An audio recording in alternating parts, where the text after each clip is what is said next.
الحمد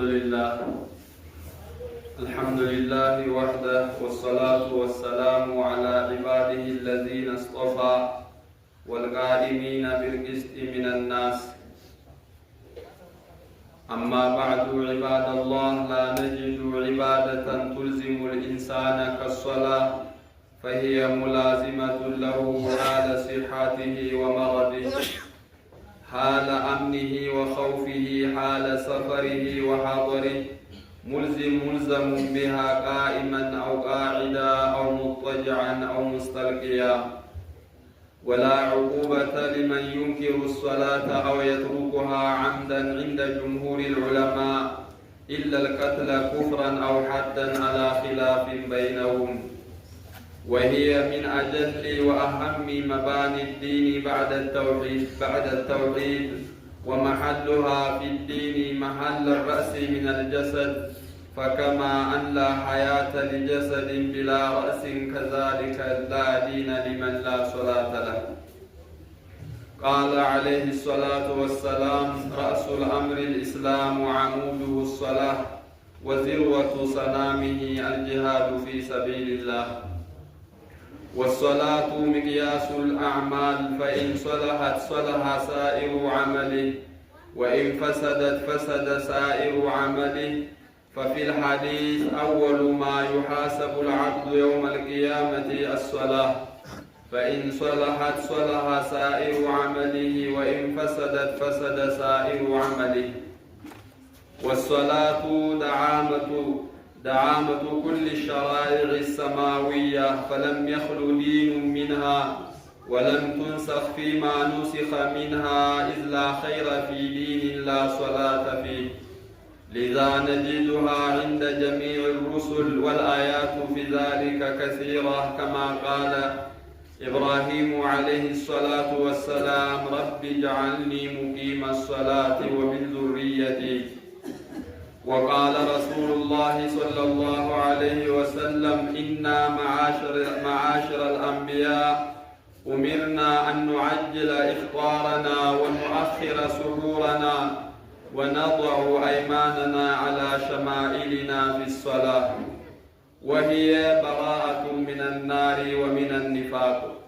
فعن أنس بن مالك رضي الله عنه قال رسول الله صلى الله عليه وسلم: من صلى لله 40 يوما في جماعة يدرك التكبيرة الأولى كتبت له براءتان: براءة من النار وبراءة من النفاق، وهي الطريق إلى دخول الجنة ومرافقة نبينا محمد صلى الله عليه وسلم.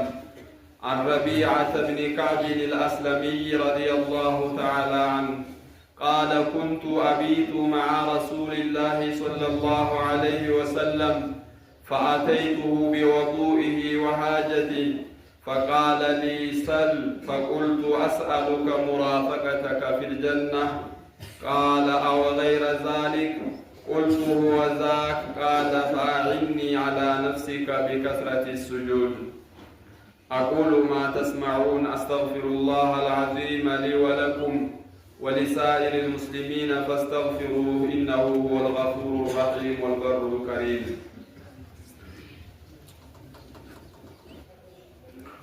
الحمد لله والصلاة والسلام على رسول الله وآله وصحبه ومن والاه. أسأل الله العظيم رب العرش الكريم أن يجعلني وإياكم من الذين يستمعون القول فيتبعون أحسنه.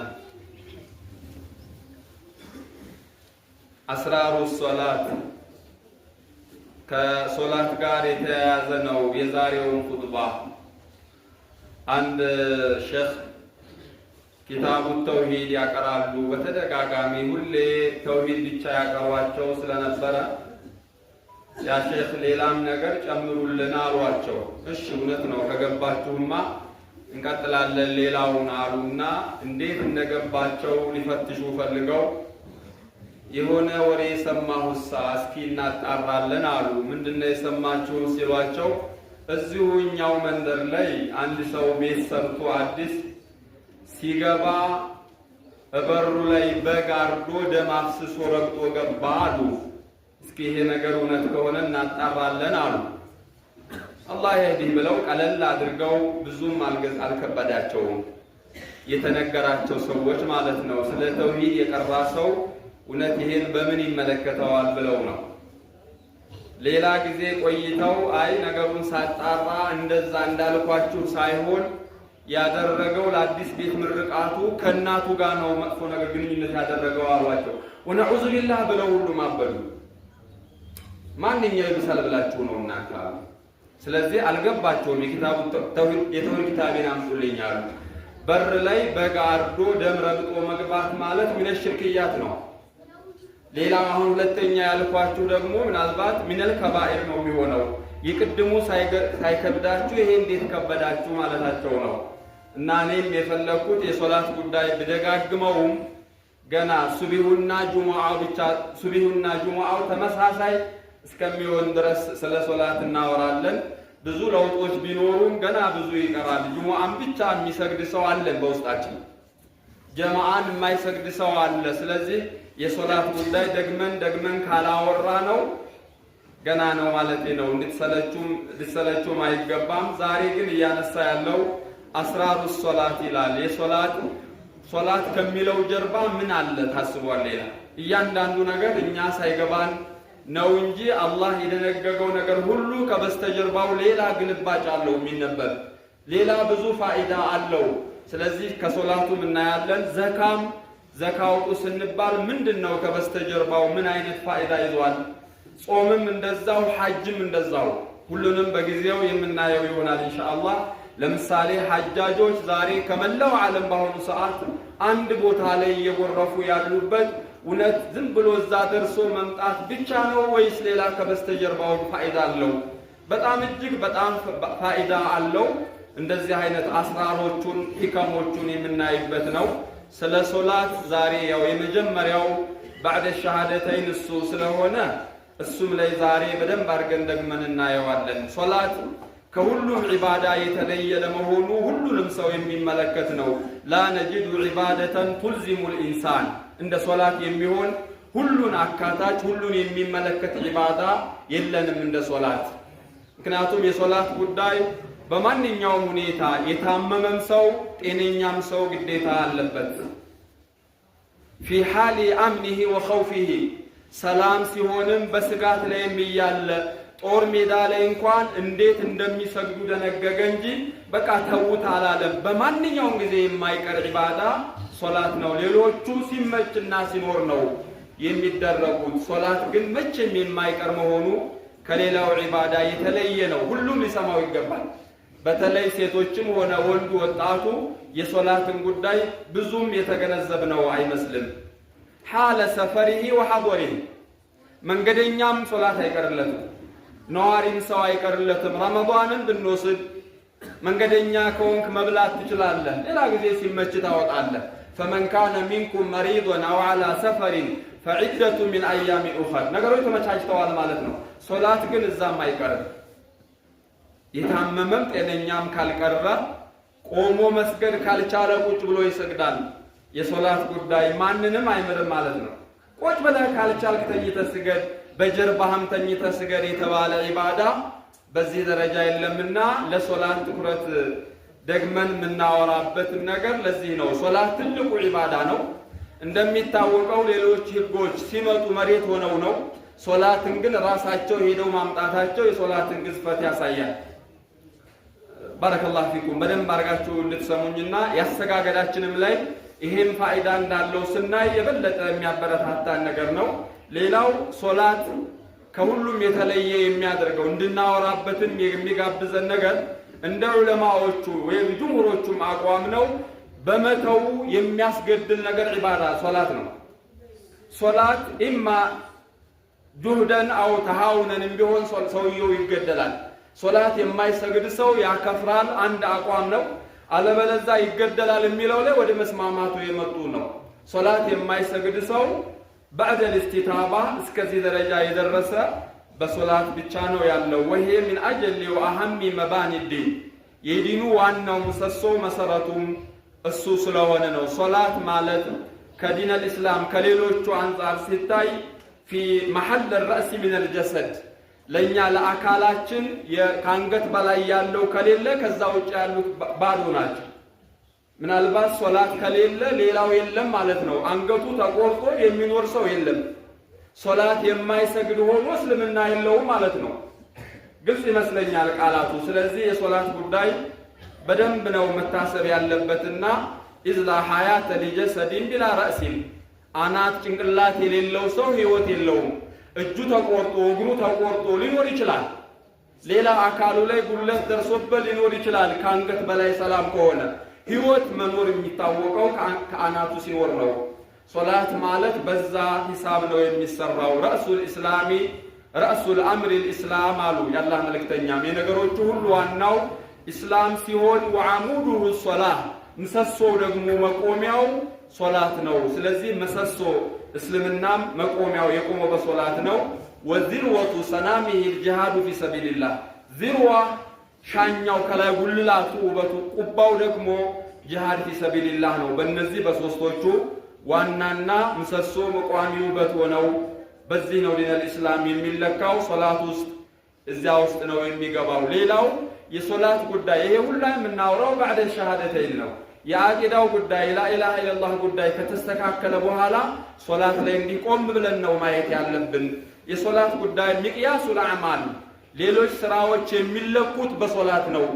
ሶላቱ ትክክል ከሆነ ነው የሚሆነው። ሐዲሱ ላይ እንደሰማችሁት አወሉ ማ يحاسب العبد يوم القيامة الصلاة የመጀመሪያ ፋይል የሚከፈተው የሶላት ጉዳይ ነው። فإن صلحت صلح سائر عمله ሶላቱ ራይት ካመጣ ማሳለፊያ በቂ ነው። ሌላውን ዝም ብሎ ለፉት የሚባል አይነት ይሆናል። ሶላት ከጎደለ ግን ሌላውም ምንም ብዙ ነገር ጥሩ ነገር ቢኖረው ሶላት ሊሸፍን አይችልምና ነው። ሶላት ከሌላው ሸሪዓዎቹ ለየት የሚያደርገው ማንም ነብይ ሆኖ ሶላት ያልነበራቸው አልነበረም። ይሄም ለየት ያደርገዋል። ከመጀመሪያ ጀምሮ እስከ ነብያችን ድረስ ያሉት ሶላት አላቸው። ሌሎች ሸሪዓዎች ሊለያዩ ይችላሉ። ሶላት ግን ያልነበረበት አንድም አልነበረም። ኢዝላ ኸይራ ፊ ዲን ላ ሶላተ ፊሂ ሶላት የሌለበት እምነት አይደለም ዲን አይደለምና የሁሉም ነብያቶች መንገድ ነበረ።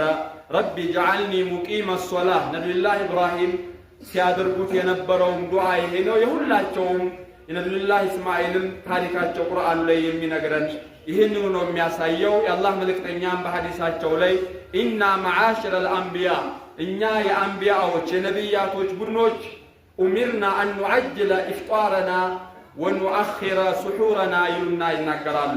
ስለዚህ ጾምም እንደዛው ነበር። ከማ ኩቲበ አለ الذين من قبلكم ሲል ቁርአን ጾምንም ሲናገረን፣ ስለዚህ ሶላትም ከዛ ውስጥ ነው።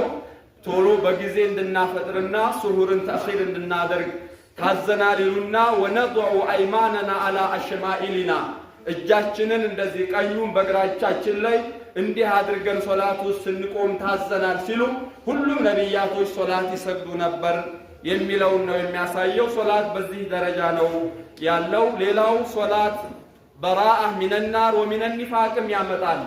ከሳትም ነፃነትን ያሳውጃል። ከኒፋቅም ነፃነህ የሚያስብል ሰርቲፊኬትም የሚያሰጥ ነገር ቢኖር ሶላት ነው።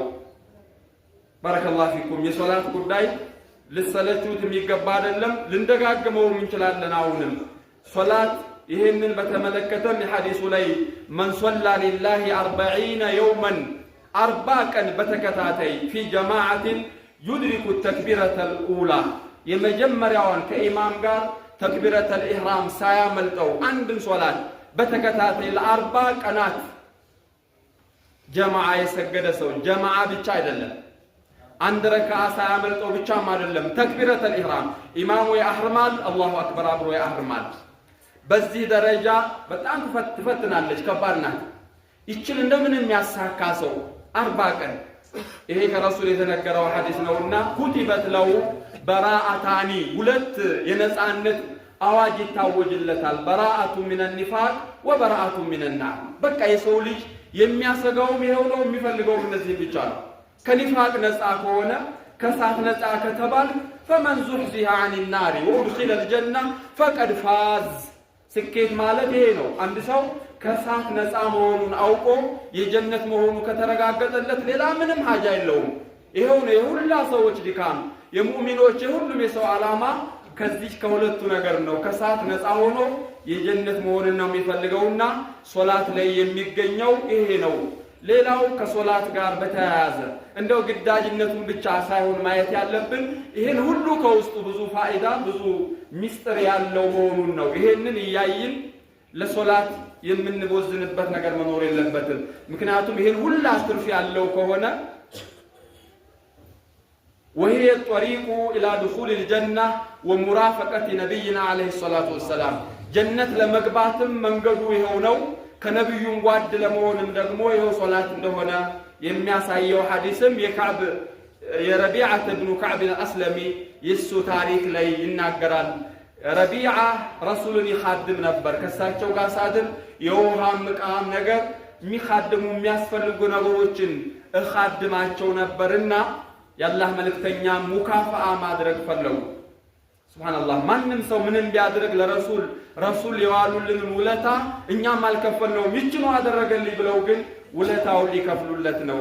ሰል ያ ረቢዓ ምን ላርግልህ፣ ምን ውለታህን ላረክልኝ ነገር ምን ልክፈልህ አሉት።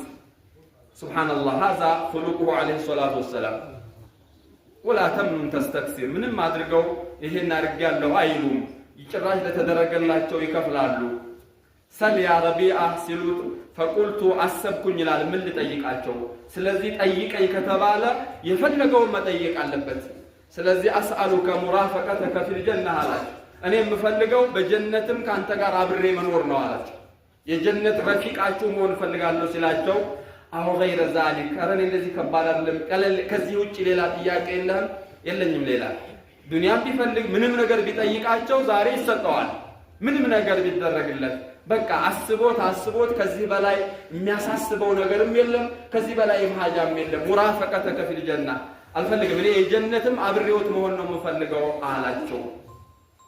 ምን ማለት አለባቸው? ጠይቅ ተብሏል፣ ጠይቋል፣ መመለስ ነው ያለባቸው። እሺ ባይሆን ፈአዒኒ አላ ነፍሲከ ቢከስረቲ ስጁድ ሶላት በማብዛት ስጁድ የተባለበት ይሄ ሶላት ነው። ስጁድ የተባለበት ሚን ላቂል ባዕድ አላ ኢራድ ኩል ይላል። ስለዚህ ሶላት ፈአዒኒ አላ ነፍሲከ ቢከስረቲ ስጁድ በማለት የአላህ መልእክተኛ በዚህ መልኩ አዘዙት ነው። እንግዲህ ሶላት ይሄን ሁሉ ፋይዳ የያዘ ስለሆነ ነው። ሱቢ ተንቅልፍ ተነስተ አሶላቱ ኸይሩ ሚነ ነውም ሲባል ምንተኛ ሰዎች እዚህ ላይ ነው እየተኛን ያለነው፣ አልጋ ላይ ሳይሆን ፍራሽ ላይ አይደለም እየተኛን ያለነው። ለማይረባ ነገር ተተቀመጥንበት ወንበር ላለመነሳት ካለንበት ከስራ ቦታ እዚህ ግባ የሚባል አይደለም። ከሶላት ጋር የሚነጻጸር ምንም ነገር የለንምና ለሶላት የምንሰጠው ቅድሚያ ከዚህ በላይ መሆን አለበት። ሶላት አሲላ ነው፣ ወሲለቱ በይነ العبد ወረቢ ከጌታችን ጋር የምንገናኝበት መስመር ይሄ ነው። ከዚህ በፊትም አንስቼዋለሁ፣ ነገም ተነጎዳያም ሌላ ጊዜም የምናነሳው ነገር ነው የሚሆነው። ከሶላት ጋር የተያዙ ሚስጥሮቹ እነዚህ ናቸው። እኛ ጋር ሆኖ እንጂ ሶላት ደግሞ ከዚህ በላይ መሆኑን ቁረቱ ዐይን ነብይ ሰለላሁ ዐለይሂ ወሰለም ሶላት የአላህ መልእክተኛ እኛ በሚከብደው አይደለም ማሰብ ያለብን። ከአላህ መልእክተኛ የሚሆን ከሰለፎቹ ሶላት ላይ የሚያገኙትን እርካታ በማሰብ ሌላውን የሚያስረሳ ነገር አለበት። እንዳው ከዛ ውስጥ ትንሽ ረዘም ቢልም የነብዩን እንናገር። ሁዘይፋ ያነሱትን ሁዘይፋ ረዲየላሁ ዐንሁ አንድ ወቅት ከረሱል ዘንድ አድሬ ይላል። እስኪ ዛሬ ከሳቸው ጋር ስሰግድ አድራለሁ ብዬ አሰብኩኝ ይላሉ ሁዘይፋ። የሚችሉት መስሏቸው ይሆናላ። ከዛ ሶላት ሲያህርሙ ከጎናቸው ቆምኩኝ። የሌሊት ሶላት ነው። የአላህ መልእክተኛ አብረው ተሰው ጋር ሲሰግዱ አንድም ረዘመብንም አጠረም ተብሎ የሚማረርባቸው የለም። የሁሉንም አራት አይንና ያላችሁ ሁሉን አይተው የሁሉንም ሐሳብ ይዘው ይሰግዳሉ። ብቻቸውን ሲሰግዱ ግን የሚሰግዱት ሶላት ለየት ያለ ነውና ዛሬ ብቻቸውን ናቸው። በፍላጎቱ የመጣ ነው። ከቻለ ይቻል። ሁዘይፋ ከጎናቸው መቆሙን አይተው ከራሳቸው ላይ ምንም ለውጥ የላቸውምና ምን አደረጉ? ሁዘይፋ እንደሚለው ፈፍተተሐ አልበቀረተ ይላል። ፋቲሃን እንደጨረሱ ሱረቱል በቀራ ጀመሩ። ሱረቱል በቀራ ቢያንስ በቃ 100 አያ ሲደርሱ ስጁድ ሩኩዕ ሊወርዱ ይችላሉ ብዬ እየጠበቅኩኝ እያለ አለፉት። 100 አያ ማለት እኮ ምናልባት ከአንድ ጁዝ ማያንስ ነው። አንድ ረክዓ ላይ ቀጠሉ አለ። ቀጠሉ በቃ ሱረቱል በቀራ ሊያልቅ ሲል በቃ አሁን እየጨረሱ ነው ሊወርዱ ነው ስል ሱረቱል በቀራን እንደጨረሱ ዘለሉት ሱረቱን ኒሳ ጀመሩ አለ። ሐታ ዞነንቱ መጥፎ ነገር ሁላ ገምቼ ነበር አለ። ሰብሬ ለወጣ ሁላ አስቤ ነበር አለ። ይሄ ሁላ የሆነው ወጁዕለት الصلاة قرة عينه عليه الصلاة والسلام የሚረኩበት የሚደሰቱበት ስለሆነ ሱረቱን ኒሳን ጀመሩ ጨረሱት። አለቀ ሊወርዱ ነው ስል ተመልሰው ሱረቱ አሊ ኢምራንን ጀመሩ አለ። አንድ ረካዓ ላይ ነው ሁላ የሚሆነው። ሱረቱ አሊ ኢምራንም አለቀ። ወደ ሩኩዕ ሲወርዱ ከቂያሙ ያልተናነሰ ሩኩዕ ላይ ደግሞ ቀሩ እዛ ላይ። ምክንያቱም እዛ ላይ እያደረጉ ያሉት ሙናጃው በይነሁ ወበይነ ረቢህ ነው። የሚሰጣቸው ደስታ የሚያገኙትን እርካታ ሌላውን ረስተዋል። ሐታ ተተፈጠረት ቀደማ እግራቸው እስከሚሰነጠቅ ድረስ የሚቆሙት የተለየ ደስታ። ዛሬ በስራም እኮ ሌሊት ሙሉ ቆሞ የሚያደርሰው አለ። ቢዝነስ ነው፣ ገቢ ያለው የበዓል ስራ ነው ይላል፣ ጥቅም ነውና ሌላውን አይሰማውም። ቀንም ፀሐይ አይፈጀውም። ሌሊቱንም እንደዚሁ ደከመኝ ሳይል ምግብ የሚበላበት ሰዓት እስከሚያጣ ይሰራል። ደህና ገበያ ካለ የገንዘብ ጉዳይ ስለሆነ ማለት ነው፣ ነገ አላገኘውም በማለት ውሃ ከዛ የሳቸውም ያ ነበር። ተነሱ እንደምንም እዕትዳልም ላይ የቆሙት ከሩኩ የማይተናነስ ነው አለ። ደግሞ ያንን በቀሩ ሰዓት አየተ ረሕማ አየተ ልዓዛብ ሲደርሱ አየተ ተስቢህ ሲደርሱ የእያንዳንዱ ምላሽ እየሰጡ ነው። ስለ ጀነት የሚደርሰው አያ ላይ اللهم إنا أسألك الجنة ጨምሩበት እንግዲህ ከቁርአኑ በላይ አየተ ልዓዛብም ላይ ካነ የተዓወዝ አየተ ተስቢህ ካነ ይሰብህ እንዲህ ያደረጉ የቆዩትን ያህል ቆይተው ስጁድ ላይ ሲወርዱ ከቆሙት የማይተናነስ ስጁድ ላይ ደግሞ ቆይተዋል። ይሄ ነው ሶላት ማለት። እንዲህ ሲጣፍጥ እየቆየ ስንለምደው እኛም ደስ የሚል ነገር አለው። እኛ እየከበደን ያለበት ምክንያት አሰጋገዳችንም ነው። ምናልባት ይሄንን ማወቃችን ይሄን ያህል ብዙ ጥቅም ያለው ከበስተጀርባው ያለውን ስናነብ የበለጠ ሊያግዘን ስለሚችል ነው ማንሳት የፈለኩበት። ይሄን የመሳሰሉ ነገሮች ከነብዩ ብቻ ሳይሆን ከሰለፎቹም ላይ ያለ አብዱላህ ኢብኑ ዙበይር ረዲየላሁ ዐንሁማ ካነ ይሰሊ ፊል ሐረም ሐረም ላይ ሶላት ሲቆሙ ይላሉ ካነት الطيور تسقط وتنزل ቆሙ ረጅም ሰዓት ስለሚቆም ንቅንቅ የለም። አዕዋፎች የሆነ ግንድ ዛፍ እየመሰላቸው ያርፋሉ ይነሳሉ። ንቅንቅ የለም፣ ያሉበትን አያውቁም ማለት ነው።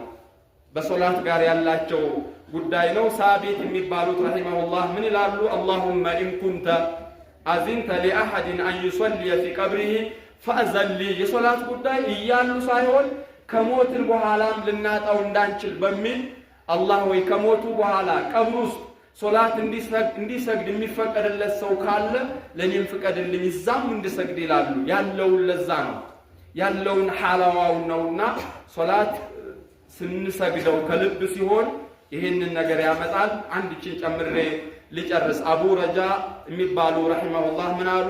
ማ አጂዱኒ አሰን አላ ሸይን ሚን አምሪ ዱንያ።